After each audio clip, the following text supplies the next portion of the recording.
Okay.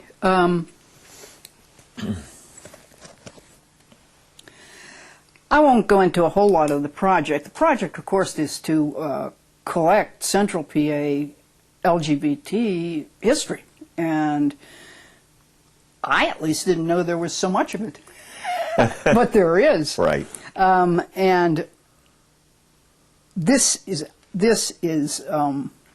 October 27th. We are at the Community Study Center at Dickinson College, talking with Sam Deetz, Lana Malmsheimer, interviewer.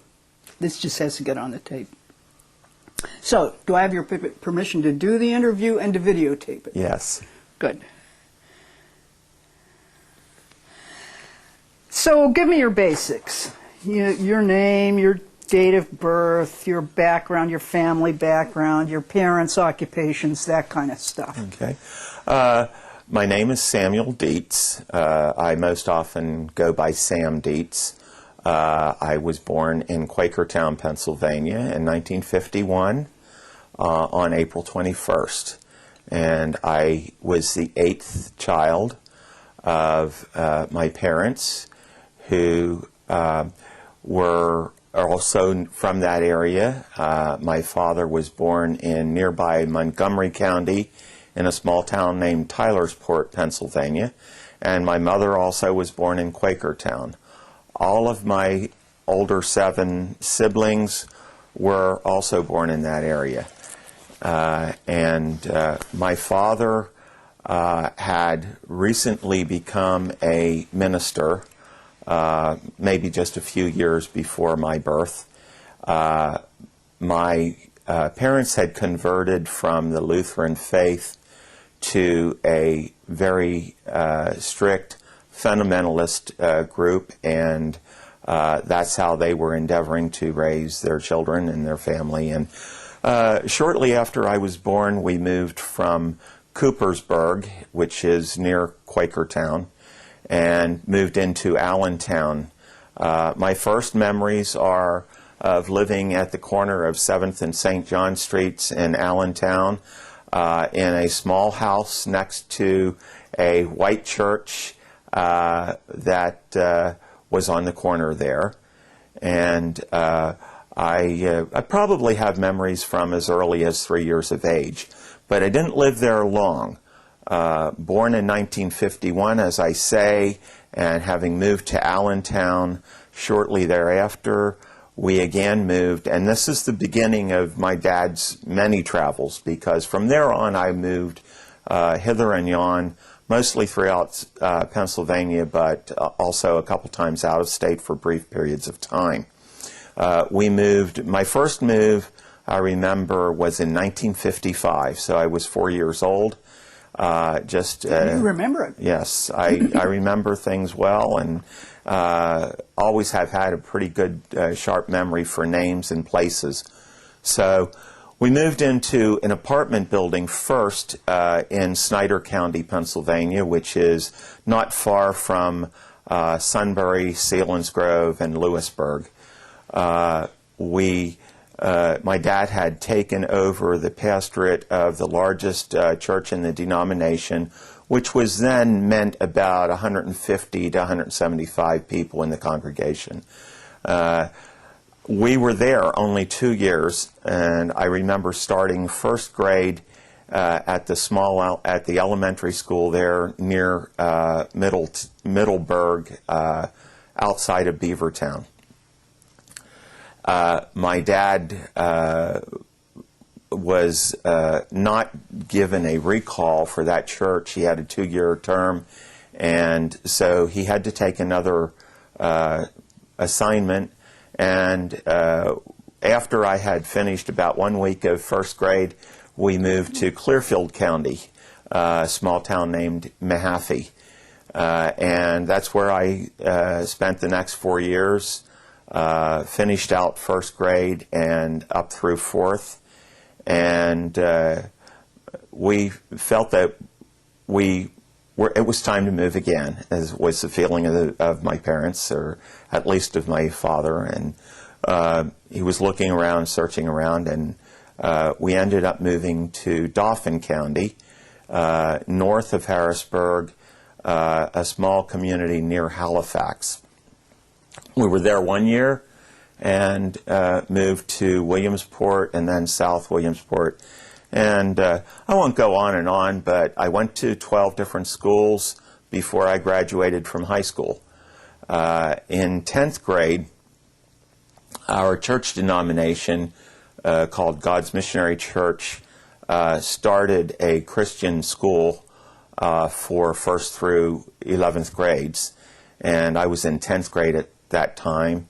And being raised in the church and wanting to participate with other kids I knew through the summer and church meetings and so forth, I decided to attend there. So it was a daily trip of about 25 miles. A load of us went in the car each day, and I had classes there. Everything was very primitive because there were no real accommodations at that time for classrooms or anything, but it was kind of a make-do situation. At the end of 10th grade... For 1 minute, I want to try something. I'm still worried about what we're not seeing.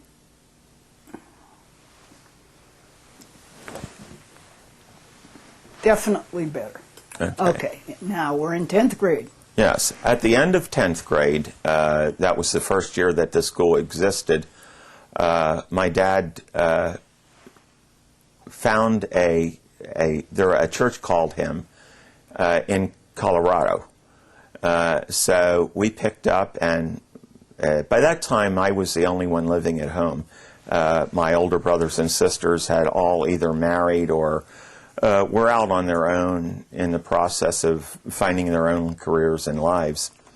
So Mom and Dad and I packed up, put everything in a U-Haul trailer, and towed the U-Haul trailer out to Greeley, Colorado, and I loved it. My dad loved it because trip, we huh? were excited about we loved Colorado. We had visited, my one older brother had lived there with his family for a couple years, and we had grown to love the area, and it was exciting. But that didn't last long either.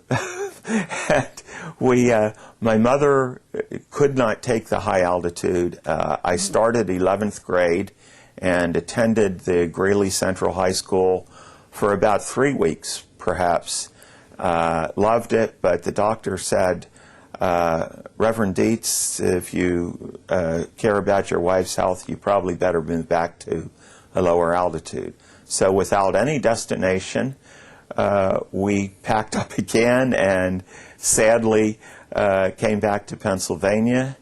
There was no assignment available because it was kind of not the time when churches were being relocated and reassigned.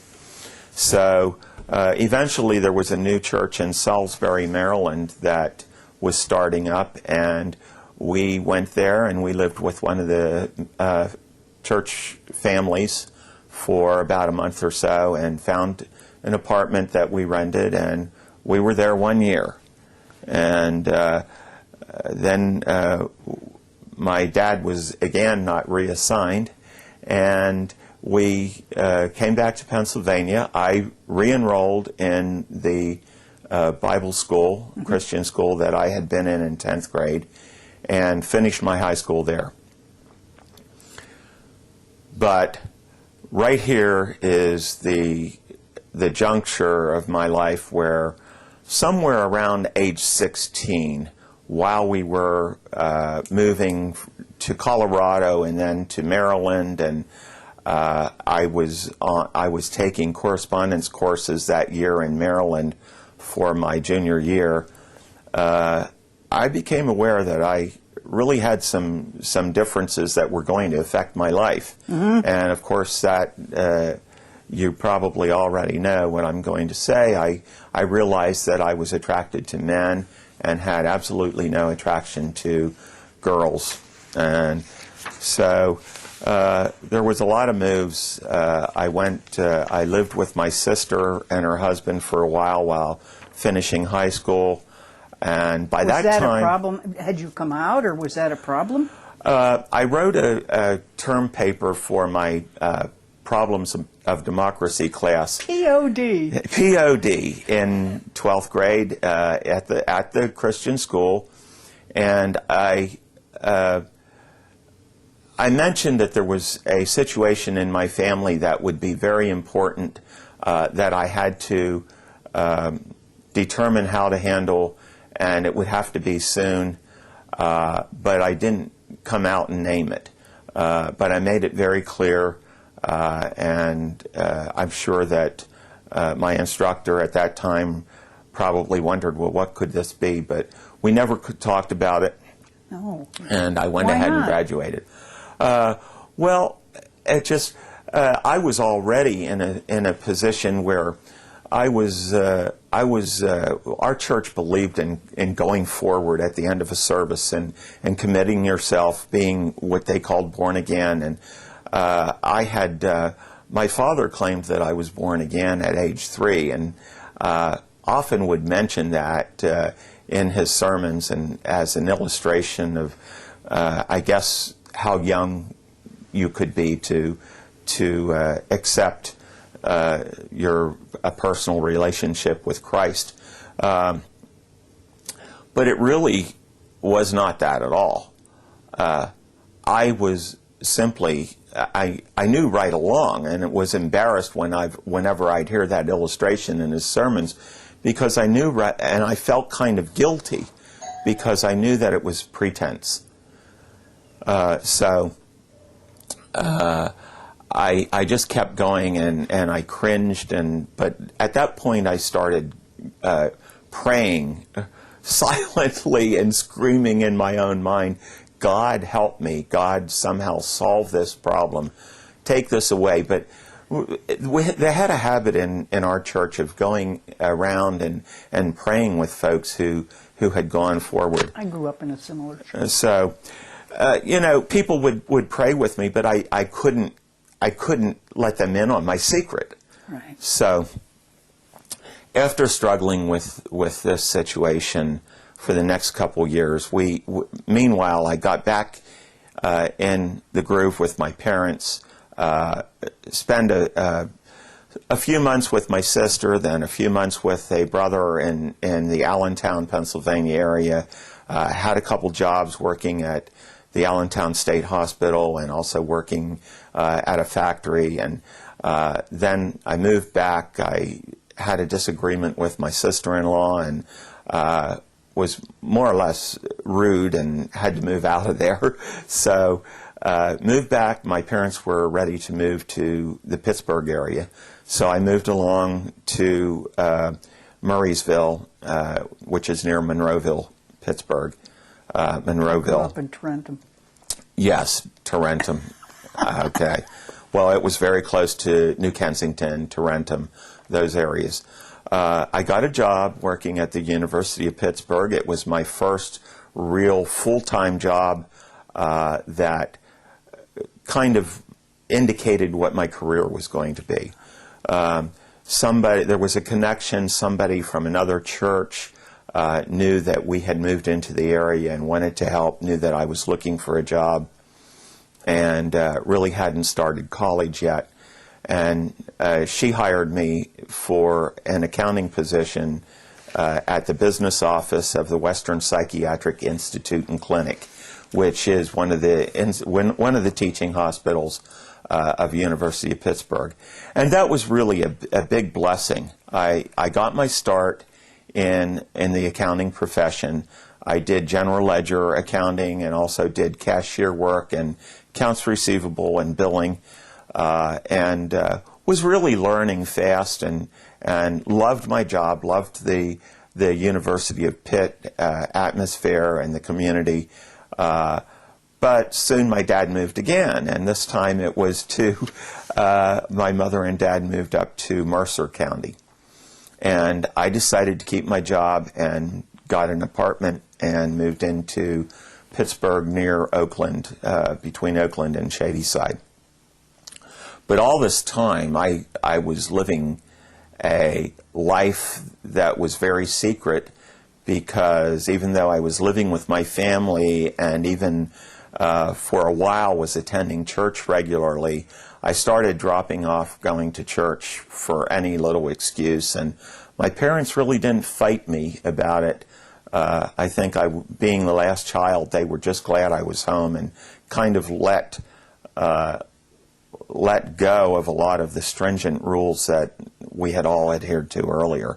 So I was going to different places seeking some sort of community, some sort of feeling of belonging, some acceptance. And so I was going to bathhouses and things like this, and ran into some problems there. And shortly after my parents moved on to Mercer County, I couldn't handle living alone in the city, even though I enjoyed the nightlife and the cruising and all that.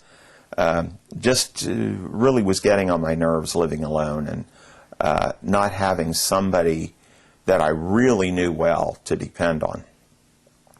So I moved up with them into near Grove City, a small place called Jackson Center, and started attending church again with my parents in a small church of the Wesleyan Methodist connection there.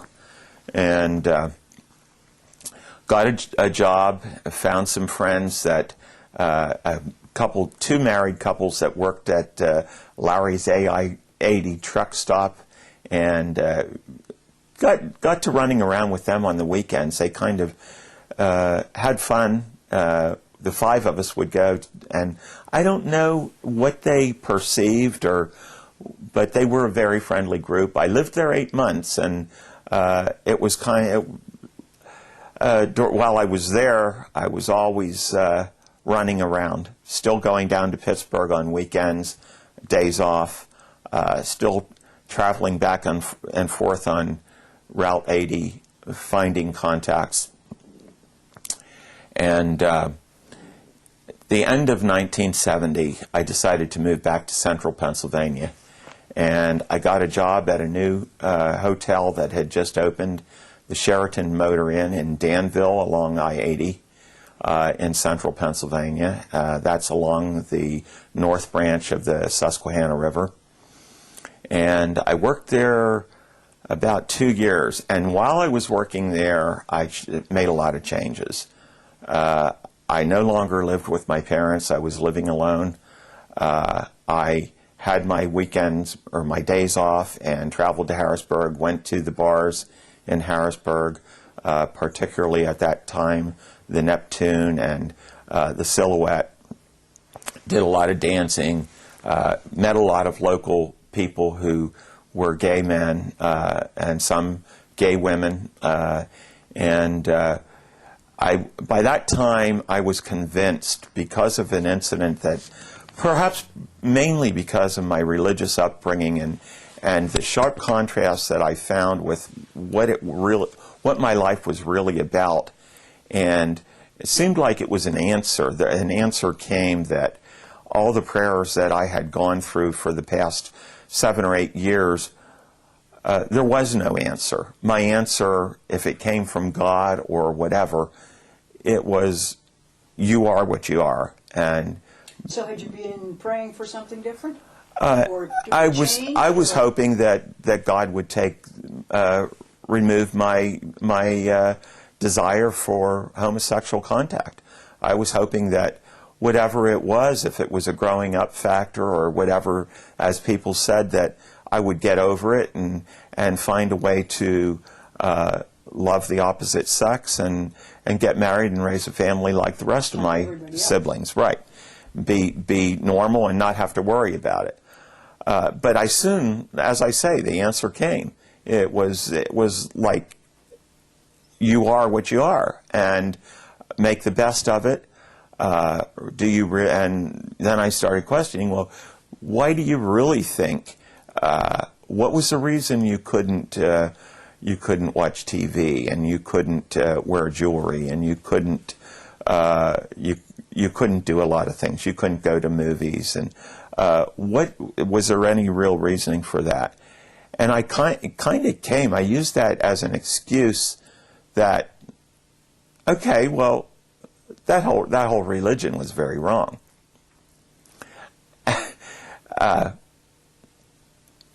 In the ensuing years, I went through stages of thinking, well, I don't want to say they were wrong. I want to show my the best side of me and be good-natured about it and get along with these people and put on the best face. But I came out shortly after that.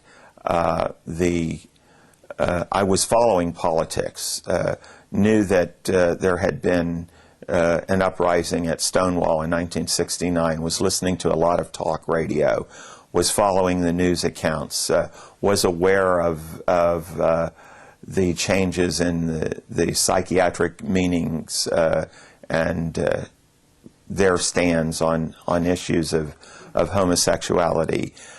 Met a lot of other people, found out that they were really nice people, and I felt comfortable with them. I liked the people I met. So along about this time, we had Governor Shapp, and boy, did my family hate him when he was first elected. I forget, was he a Democrat? Governor Shapp was a Democrat. I believe he was first elected governor in 1970. And again, reelected in 1974. But the further his administration went along, and the more I got to know people who admired him, the more I perked up and paid attention. He was doing things like making proclamations stating that henceforth state employees in the state of Pennsylvania would no longer be discriminated against for their orientation. And then not long after that, he said, well, he was going to investigate some sort of a task force to accommodate the needs and assess the situation for the gay and lesbian population. By that time, I had decided I was going to find all these people in the Sunbury, Snyder Union, Northumberland County area that I knew and get them together and see if we couldn't form a group. Where I was wrong, and I found out quickly, is they were interested in a group, but they weren't interested in politics. But I went ahead anyway, and I started traveling down to Philadelphia, and I heard about Gay Activists Alliance. And I found out where their meetings were, and somehow I believe I might have gotten in contact with Mark Siegel at that time. I read his name somewhere, heard about him, knew that he was involved in GAA, and was told I was welcome to come down. So I traveled down there to a couple of GAA meetings, talked to several people there, got my group together in Sunbury, started writing letters and making phone calls, got in contact with some other people. By this time, the Gay Rights Task Force meetings were starting to take place in the governor's office in the Capitol in Harrisburg, and there were no assigned positions. This was a task force, and the gay and lesbian community and friends, people who were interested, were invited to come into the governor's office. He had a huge conference room that was probably as long as this building. The table had to be a quarter of a football field long, I believe. And there were chairs, probably 30 chairs, maybe 35, 40 chairs seated around this big, long table.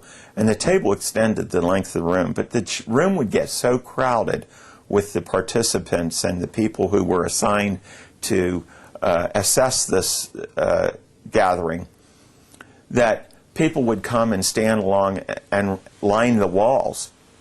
So we were coming from every part of the state. And this gave me even more opportunity to meet people from all the rural areas. I started meeting people from the Lehigh-Ho group in Allentown and from GCS Reading and GCS Harrisburg and the Lancaster group called Gays United Lancaster, or GUL, people from colleges.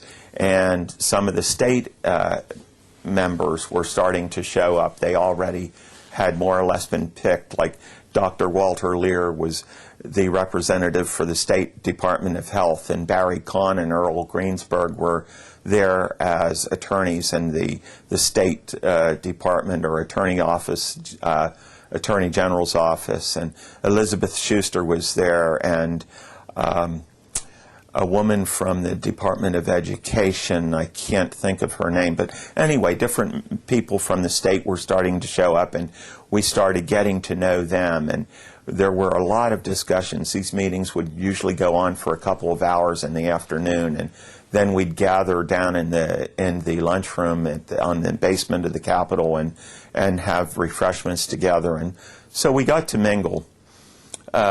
Eventually, in 1975, sometime around the midsummer, Mark Siegel and a friend of his, who I knew as Bill Way, came to Northumberland to help me with an organization meeting. And there were probably between 25 and 30 people, all men, gathered in my small apartment above the state liquor store on the third floor in Northumberland.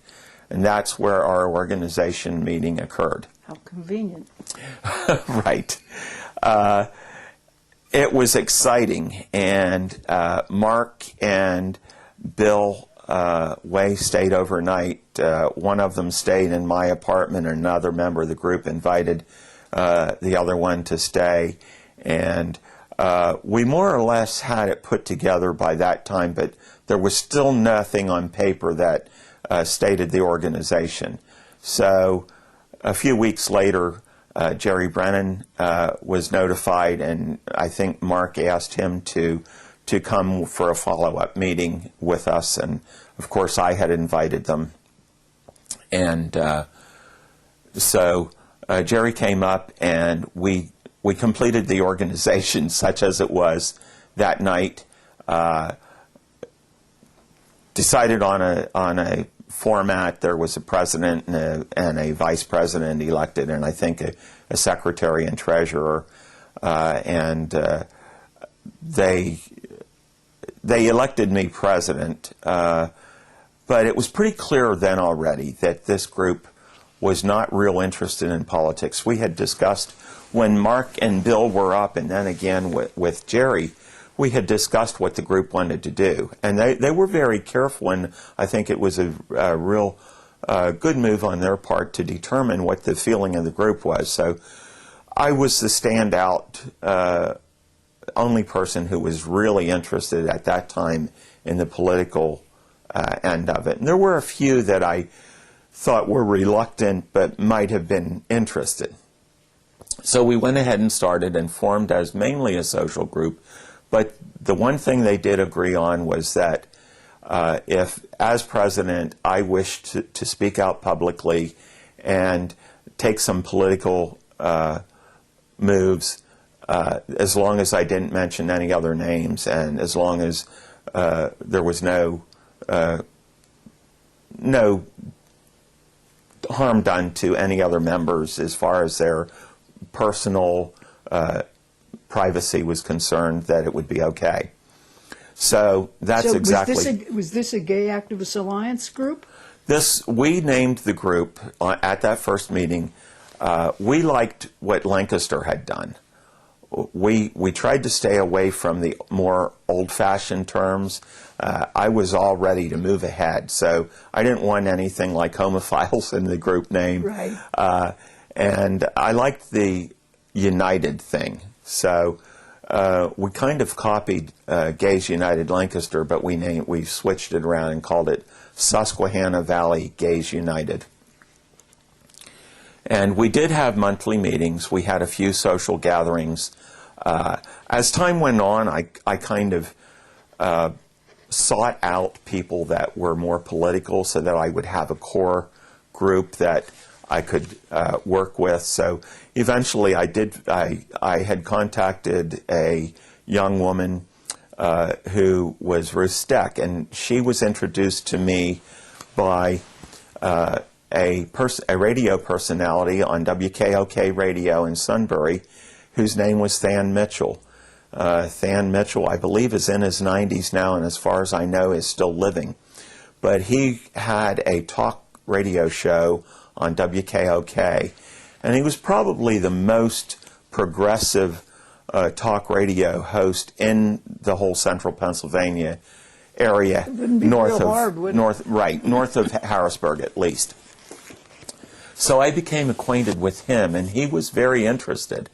He didn't seem to have any problems talking about our issues and acknowledging that there needed to be a change. And I remember one of the things he often said is, well, this area is usually about 10 years behind New York and so forth. So, and it really were more than that.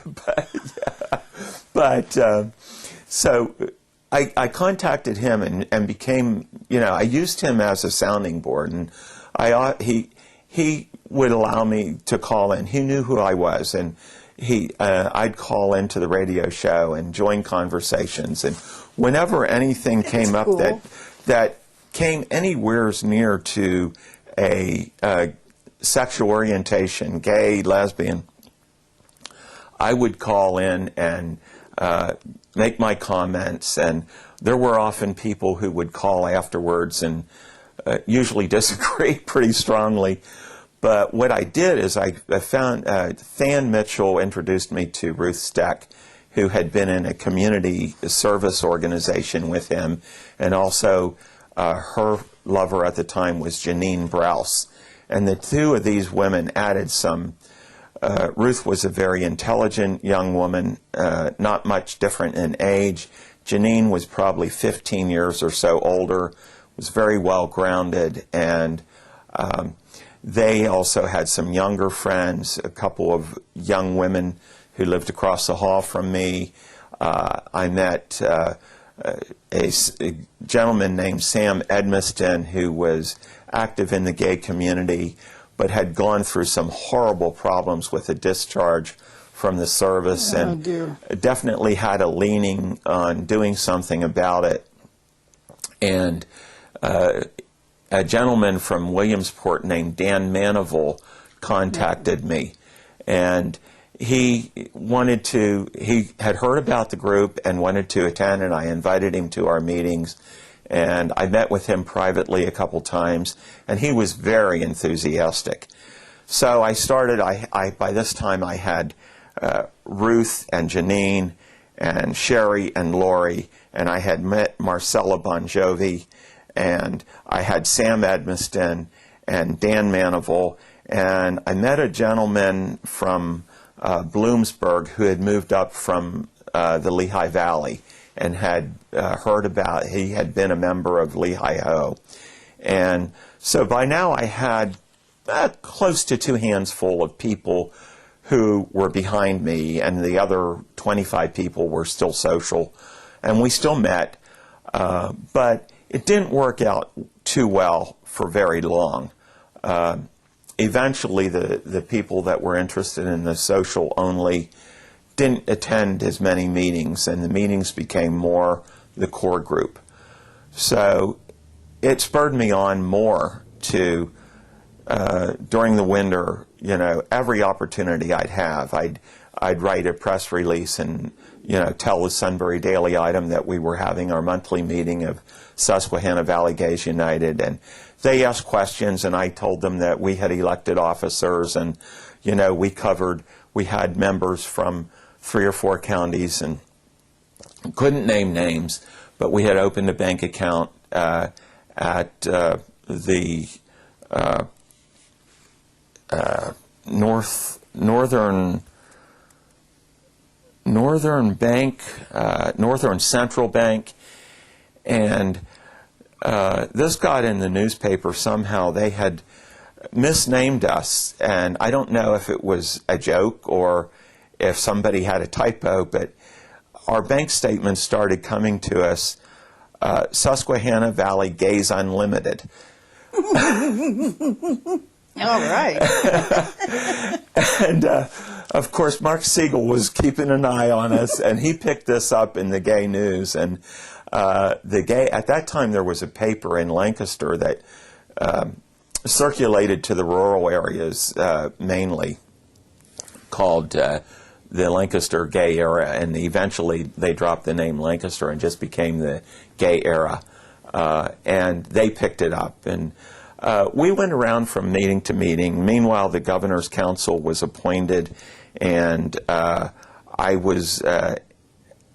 had put in my name to be a community member, and the selection was made, and I was selected mainly because, and I don't doubt this one bit, I'm not being modest, I think it was because I lived in Podunk, Pennsylvania, and the other folks that had applied were from at least some size of city, and I think I did, people liked me, I was enthusiastic and so forth, but they wanted to include me, and I was very, very proud.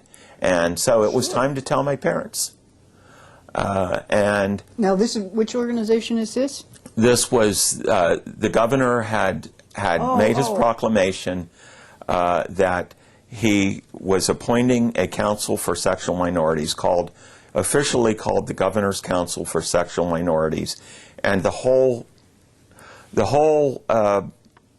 constitution, if you will, of the Sexual Minorities Council was already written and studied, and the community members were selected, and the State Department members were selected, and we started meeting.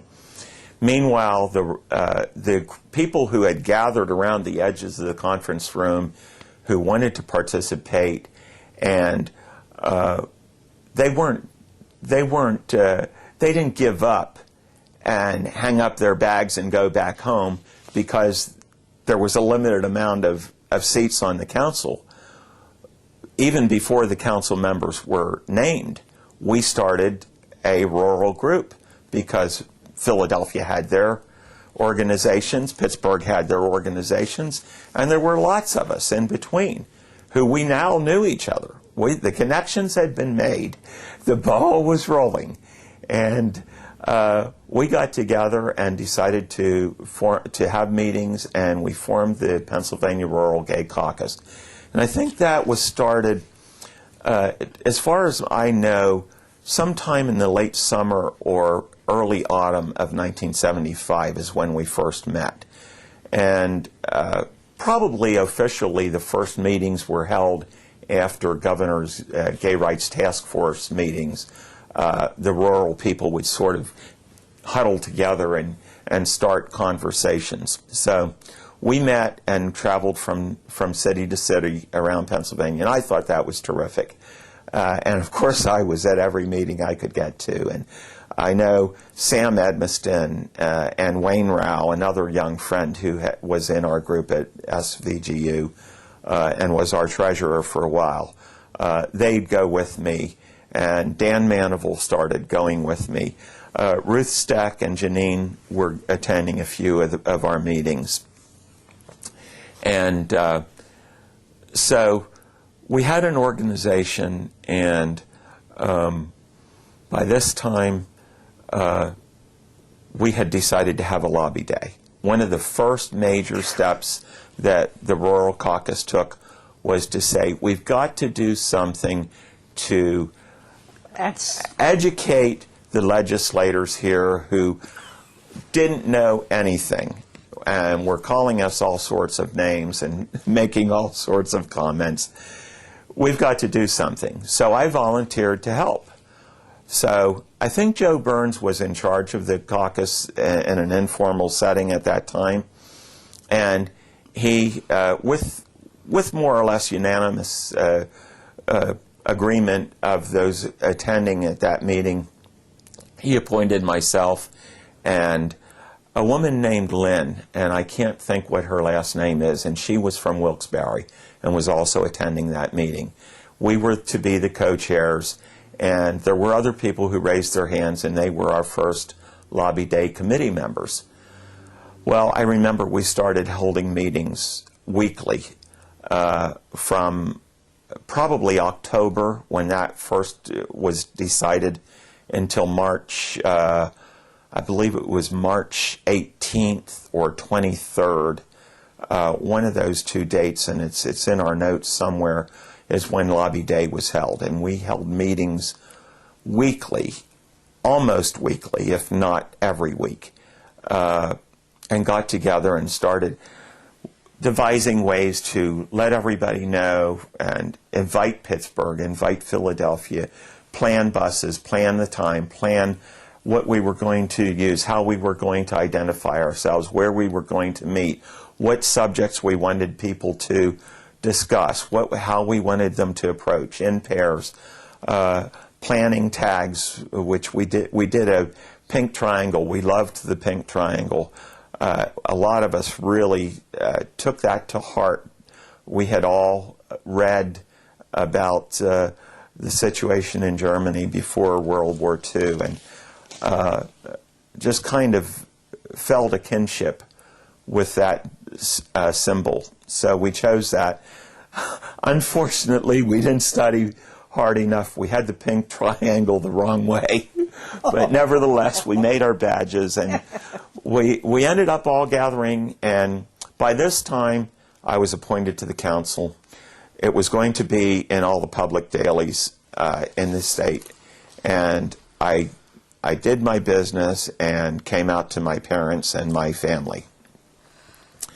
And I was immature. I didn't exactly know the best way to do this, but I knew I had to do it. And I had known I had to do this since my 12th grade POD term paper. Now, how old were you when you come out to your parents? At this point, I was 24. Okay. It was 1975. Okay. So I was 24, approaching 25. Is that right? Yeah, it had to be about 24, age 24. And How did that go for you? It was timely. Well, a lot of crying, a lot of stunned silence on the part of my family. I had my brother at the time. My oldest brother was the assistant president at the Penview Bible Institute, which I had graduated from. I had nieces and nephews and cousins attending there. I knew the bulk of their churches were in the central Pennsylvania area, and Sunbury was like a hub. There were churches of the denomination all over, and so everybody knew who I was. So I had one nephew that said, he was embarrassed because somebody at work said, "Are you related to that guy that was on the front page of the Sunbury Daily Item?" And I don't know what my nephew said, but apparently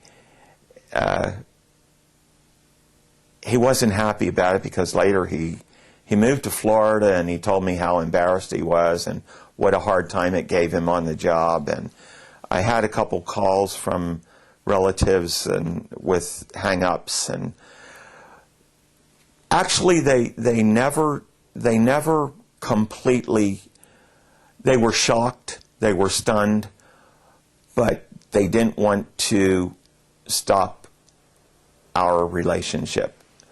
So it continued, and we did. Jim and I met Jim shortly after that when a friend moved from Lancaster to Sunbury, and Jim drove his rental truck unit to take his furniture from Lancaster to Sunbury, and I came to help my friend Ray Stickles move in. He had met Wayne, who was a member of the Susquehanna Valley Gays United, and they had decided to move in together. And Wayne wasn't about to leave Sunbury at that time. It had been his home, and Ray had no qualms about leaving wherever, and he moved to Sunbury, and I helped move, and that's how I met Jim, and I've been with Jim ever since that day, July 9th, 1976. And my parents decided, after a lot of crying and a lot of praying and a lot of my sister running them around and keeping them busy and encouraging them to go on and to somehow deal with it, and I don't know what all went on in the behind my back scenes, I guess, but they did want to retain our relationship, and we did, and they loved me and still love Jim. But with the rest of my family, they're really, especially with, other than my siblings, some of my siblings I had a real hard time with for a while. But most of my extended family never truly accepted it. And they came, even though I had explicitly come out as gay, they wanted to narrow that down. And eventually I'd hear rumors, well, they won't do this. Jim and Sam don't do that. They're just good friends that live together. So all my efforts to be honest and to educate, I just didn't really know how to do it. So to this day, the relationships are there, but there's a gulf. So I work the best I can with it. Jim and I were together for 37 years on July 9th, and after working for many years as an accountant in manufacturing, hotel industry, and retail and some other supply industry jobs, the economic downturn of 2008 ended my job that I held for 20 years at a book manufacturing company. And after that, Jim had retired 8 years earlier in 2008. Not eight years ago. He had retired in 2008, which is now, 5 years ago.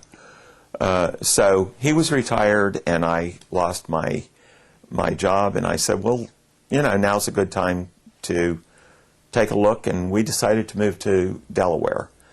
And just a change of scenery, and one of Jim's family members his sister and her husband had just moved there, and we were looking around and decided it was time to try something different. So we moved to Seaford, Delaware in 2012. Unbeknown to us, Delaware was about to become a marriage equality state. And I had no idea. I vaguely knew which states were progressing, and I guess I knew that there were civil unions, but I still didn't think it was possible that marriage was that close. So it never dawned on me. We moved, and a few months later there was an announcement came out that Equality Delaware was planning an effort to engage the legislature in discussions on a marriage equality bill. So we went to the meeting in Rehoboth and decided that if this happened, that it might be advantageous for us, even though we were together almost 37 years by that time. We decided everybody knew our status. It really wasn't going to change anything in that sense, but if we would accrue benefits that were denied to us for all these years, if we could gain the respectability of recognition, it would be worth it. So we helped out as much as we could on that effort. And lo and behold, sometime in May of 2013, the legislature did pass the marriage equality bill. And we were still holding on. We were still going back and forth. Well, if we can file our state income tax and be recognized by Delaware, what good does that really do us? So we were waiting for the Supreme Court decision. And when the Supreme Court decision came across,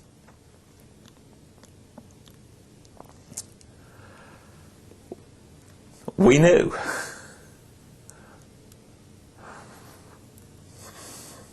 It was time to make it official.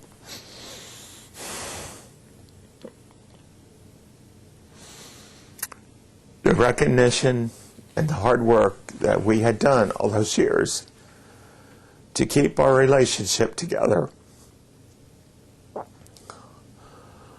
there was finally an opportunity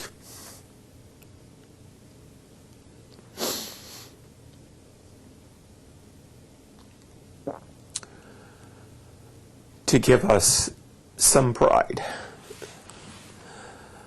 Something that I had been working for so many years and had hoped for but never thought would happen. So we're now married. And about that time, earlier in this year, I'm going back and forth here, and I apologize for that. No, that's all right.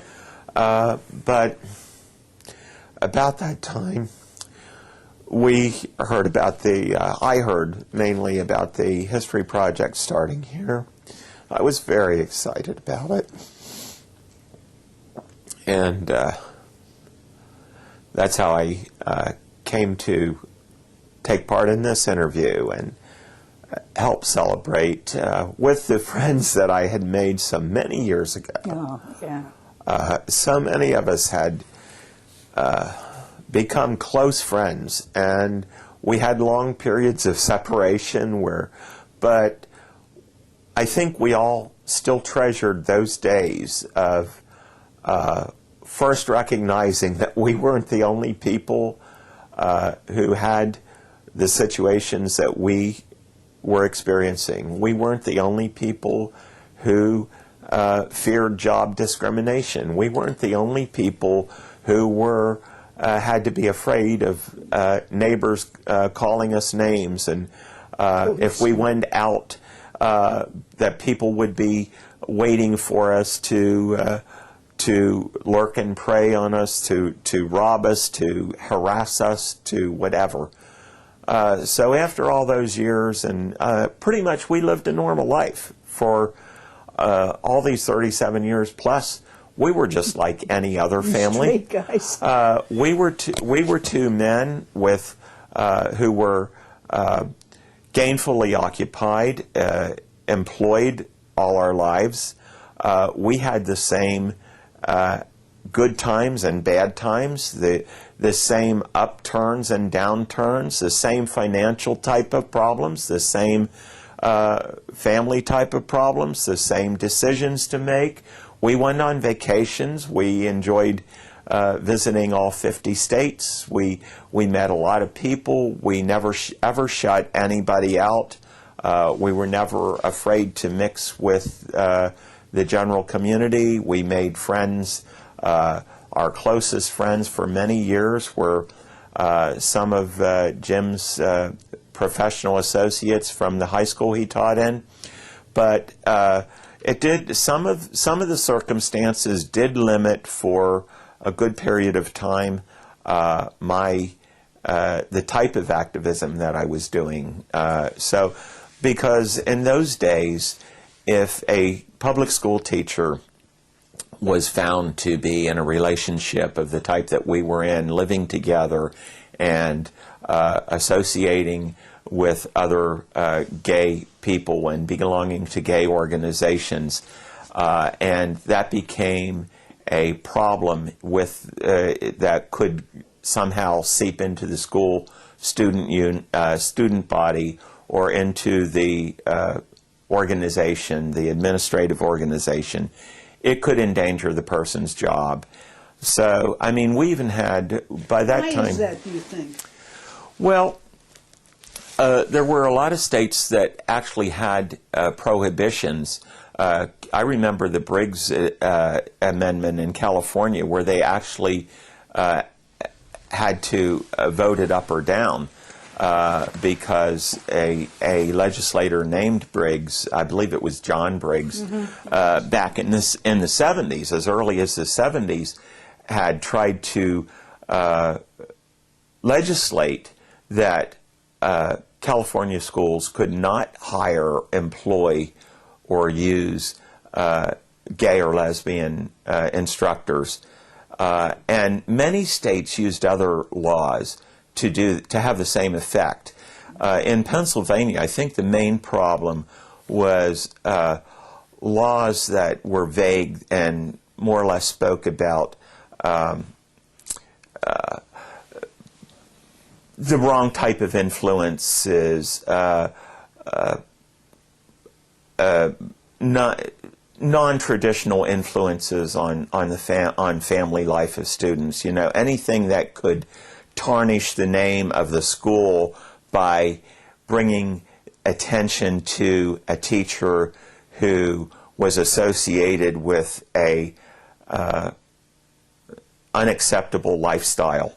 So it was vaguer laws, but teachers were very aware of this because those situations had indeed arisen, and they all knew other teachers, either in their home district or in neighboring districts, who had really lost their jobs. And I know of several of them that I could think of where the teacher actually did no wrong, but by being in the wrong place at the wrong time, maybe not quite as mindful of who knew who their friends were or something like that, and were brought before sessions of administrators and released or given choices of, resign or find another job, whatever that situation was. So we knew, by that time we knew of many other teachers right in Jim's own school district, who we were afraid to be friends with. They were afraid of you. They were afraid of us, and we were afraid of them in a sense. I mean, I wouldn't have been, but I had to be careful that I didn't put Jim in a position where he would be put through that type of a ringer. Gotcha. So we've met friends since who have become close friends of us, and we've known them for 37 years because they taught in the same building and respected each other as good educators. But we made friends with the crowd who would accept us, who were heterosexual couples and were married and possibly raising children, and they were dear friends. They were a great support system for us.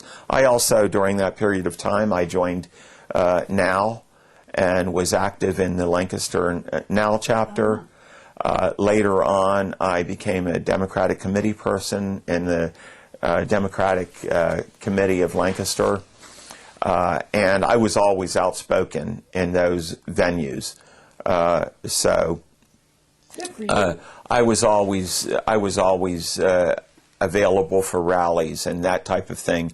But at some point there, I realized that I couldn't commit to spending work days in Harrisburg attending meetings and that type of thing. So I had to relinquish my council appointment and go to other areas where I could be effective without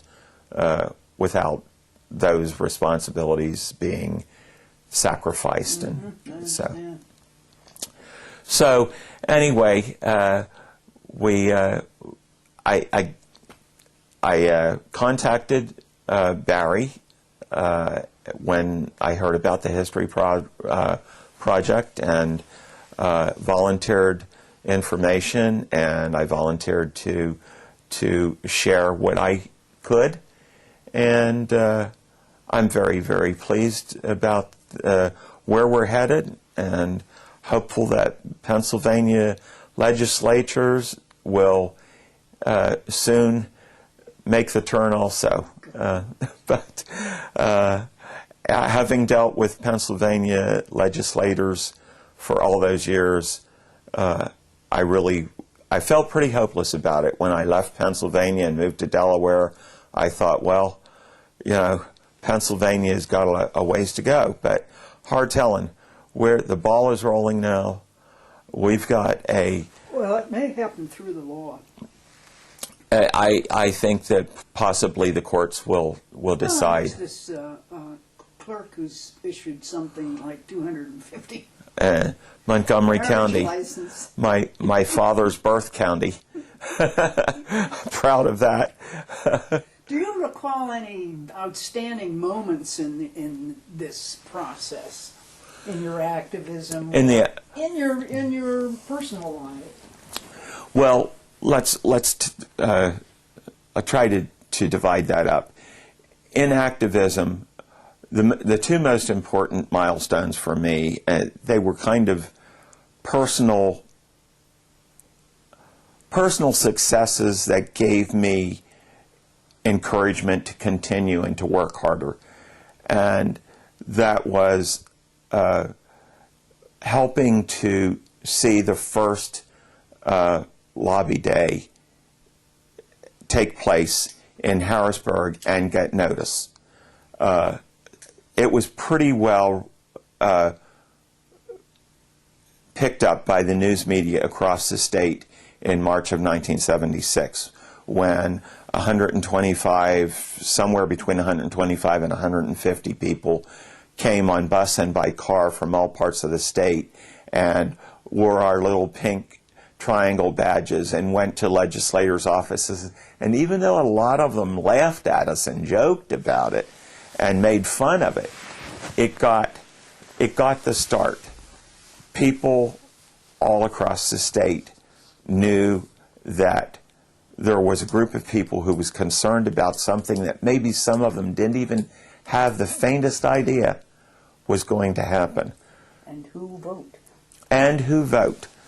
So that was the first, the happiest moment, is the day we went to Harrisburg and we gathered, I think down on State Street at a church down there, if I recall correctly, or it could have been, it was Friends Meeting House, I believe. Not on State Street, but Friends Meeting House.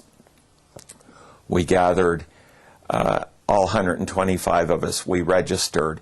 We walked to the Capitol and we paired up in groups of two, and we had the list of legislators, senators, and representatives, and we paired up 2 by 2. And when districts weren't covered, neighboring districts, a couple from that district would try to cover. And I think we did a pretty good job that day, and we had announced a news conference after the lobbying hours were over, and the Harrisburg media, some of the affiliates of the major networks at that time were there, daily papers from Sunbury, Philadelphia, Harrisburg, Allentown, pretty much wherever there were community members that were directly involved. I think the Sunbury Daily Item had a reporter there, mainly because they had received notice ahead of time that one of the co-chairs of the Lobby Day Committee was from their town.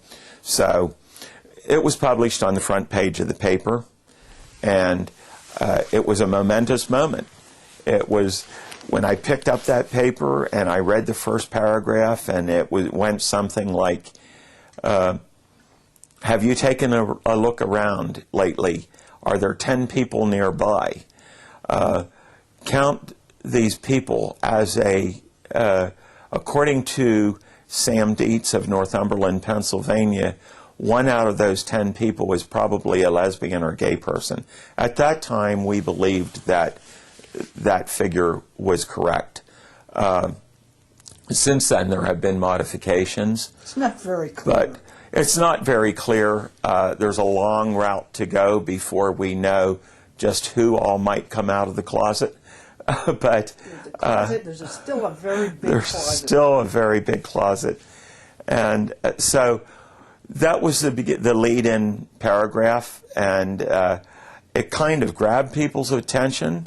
And then the article went on to explain why we were in Harrisburg, what we were doing, what our concerns were. And the main concern at that time was not marriage. It wasn't employment non-discrimination. It was the sodomy statute.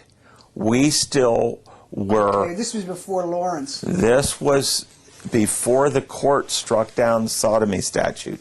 There were states that had legislatures that were rescinding it, but Pennsylvania was not to be one of them.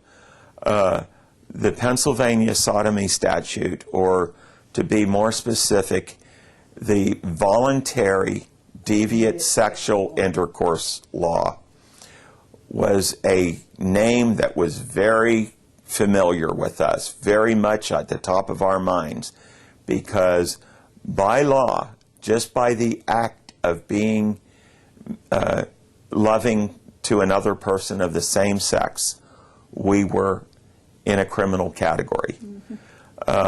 So that was one of course, we already had the employment and housing situations on our list, but the top of our list was repeal of the sodomy statute. Well, there was so much connected with it informed so many other discriminations. Sure. It allowed, the sodomy statute being in existence, allowed organizations to classify us as Criminals. unworthy, criminal, a fringe factor, an unsavory group, unwelcome. It allowed employers to use excuses for discriminating. It allowed apartment owners and real estate people to discriminate in housing accommodations. It allowed virtually any type of organization to, a good excuse, if nothing else, to stay away from us, to avoid us, to not allow us to participate. Yeah. So we had our eyes on that, but above all was the statute that marked us as a criminal segment. Sexual outlaws. Right. Mm-hmm. The sexual outlaws, if you will. So that was, well, I talked to our legislators about that. Was the first thing I brought up. And they really didn't have any answer. Their best answer usually was, well, we don't have the votes for that. Most of the legislators are elected by people who feel that is wrong, that is contrary to God's word. Well, yeah. There pops up in the first paragraph comes another obstacle to our humanity, our full acceptance as a segment, our rightful place. Yeah. The church, the Christian church for sure, most other religions have historically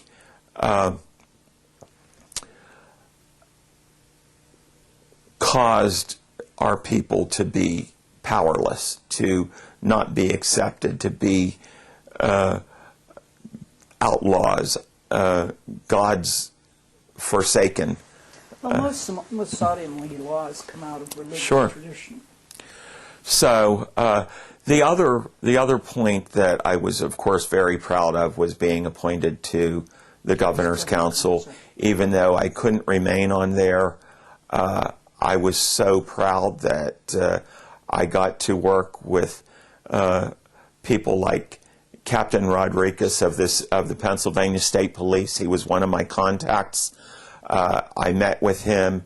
He allowed me office space in the state police headquarters here in the Capitol in Harrisburg, gave me access to phone lines and fax machines and copy machines. What year are we talking about here? This was 1976. Okay.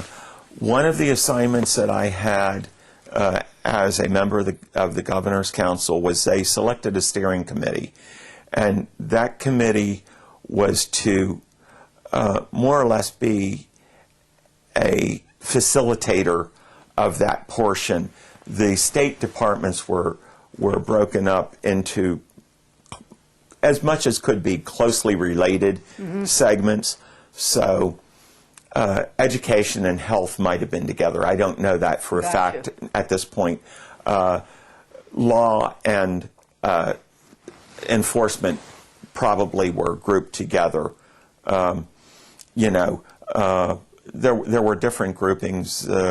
We had, I think there was the Department of Welfare or, other similar departments that took care of social programs and that type of different departments of state. So as a group facilitator, a steering committee member, one of the organizations that I had close contact with was the state police, and Captain Rodriguez was the state police top tier person who was appointed to be our contact. So all contacts, the governor had decreed that all contacts under the governor's office would participate, would provide a department, high-level department member to be a member of the council as a state official to communicate and articulate their department's what their department could do to accommodate what our needs were. He was pretty determined, huh? So he was determined, and every state department did have a contact, and they are listed on the paperwork that will be donated to the History Project. So you have some donations for the project? I do have a scrapbook. Cool.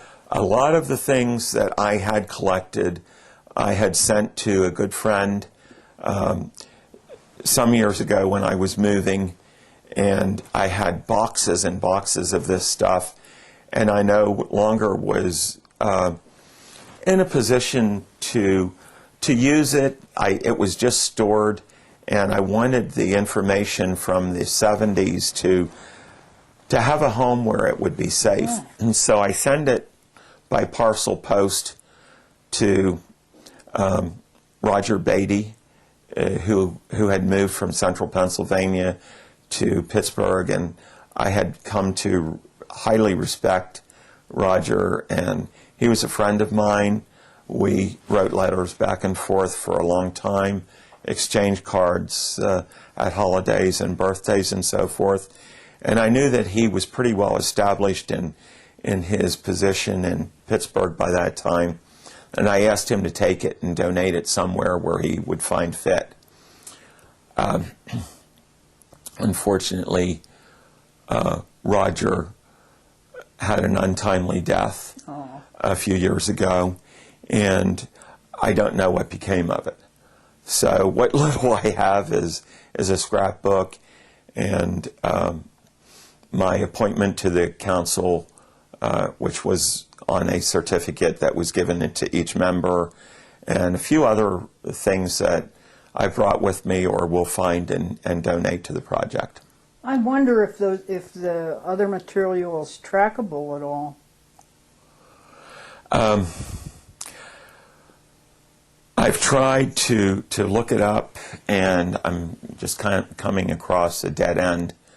But somebody that I met just the other night also knew Roger and had asked about things that they felt that Roger had collected. I don't know if that included the things that he had taken from me, volunteered to take from me, and which he had meant to make sure was placed in a place where it could be used.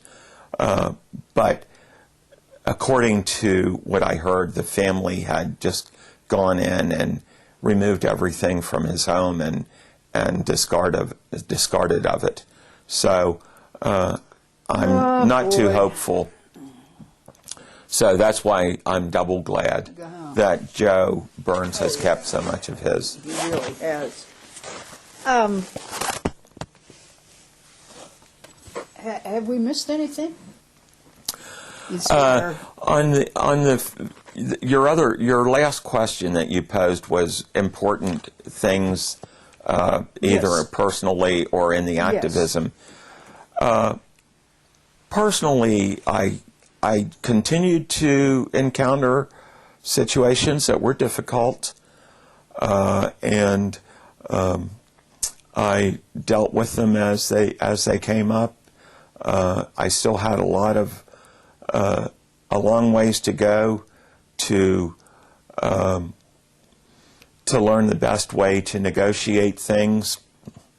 I became established professionally in my accounting positions. Gained a lot of friends. Eventually, I got on social media, and I have a group on social media that has between 300 and 400 members, and we get daily breaking news alerts from all over the world. There's contributors on there that are authors, artists, philosophers, theologians. 2 or 3 contacts in particularly. One is one of the bloggers on Purple Unions, and he shares a lot of his news blogs with us. So that's one place. And what's your organization? The group name is Equality, Our Name, Our Goal. And there are members from many states, from California to Maine and Florida, and in between. A lot of activists, a lot of people who may not quite be activists, but they're very interested in following what's happening. And also international members, people from the Philippines, Indonesia, African nations, Russia, a good number of people from the United Kingdom. And I'm hoping to continue to be established as a place on the Facebook, social media, that many people can go to on a daily basis and find out whether Pennsylvania has made any progress in the court decisions that are now working their way through the court system in the state, or the legislative material that has been introduced in the Pennsylvania legislature by legislator Sims, or in Utah, the court case there, or in New Mexico, what's going to happen, because New Mexico is a case all of its own that doesn't really have any law that prohibits marriage. What is the court there going to do? This type of issue, they go down through the list of states on the one blog that services our group, and they list all the daily news breaking news for each place that has some activity not only in the United States but worldwide. Is this mainly gay men, or is it both? It's both. I have a woman from Ohio who is a very large contributor. Her name is Ashley Stevens. I may sign up. I have Alvin McEwen, who is a black gay male activist from South Carolina, who is extremely dynamic. He is the author of a book called How They See Us, and I think I've read it. he has spent years studying and writing about how the right wing and groups of people who are anti-gay or homophobic have pictured us and have seen us and published portraits of us, if you will, for their people in order to fire up the Get money. yes, get money and fire up their It's the professional constituents. anti-grays. So, and Alvin McEwen also has a blog called I'm checking this because we have about 4 minutes on this tape. We're gonna have Holy to change it. Bullies and Religious Terrorists, I believe. It's something similar to that, and that's a blog that he sometimes shares portions of that. An artist, another author is a theologian named Ronald Getz, who has taken a lot of the scripture and has thrown it back in the face of the fundamentalists. And some of the material is just astounding. So what you get is a blurb that includes a link to the larger articles that will lead you to all this type of information Cool. on a daily basis. And you work on this every day, huh? I've taken to welcoming people and commenting, and don't often, unless there's something personal like this history project I intend to put on firsthand. If there's something that happens in Delaware that affects me personally, I post it. But otherwise, I try to keep the people who are my regular contributors interested and Doing encouraged good stuff. and make comments and find people who are looking for this type of information to get them in the group so that they can keep informed. Cool. Very cool. Thank you. Anything else? It's about all I can think of right now.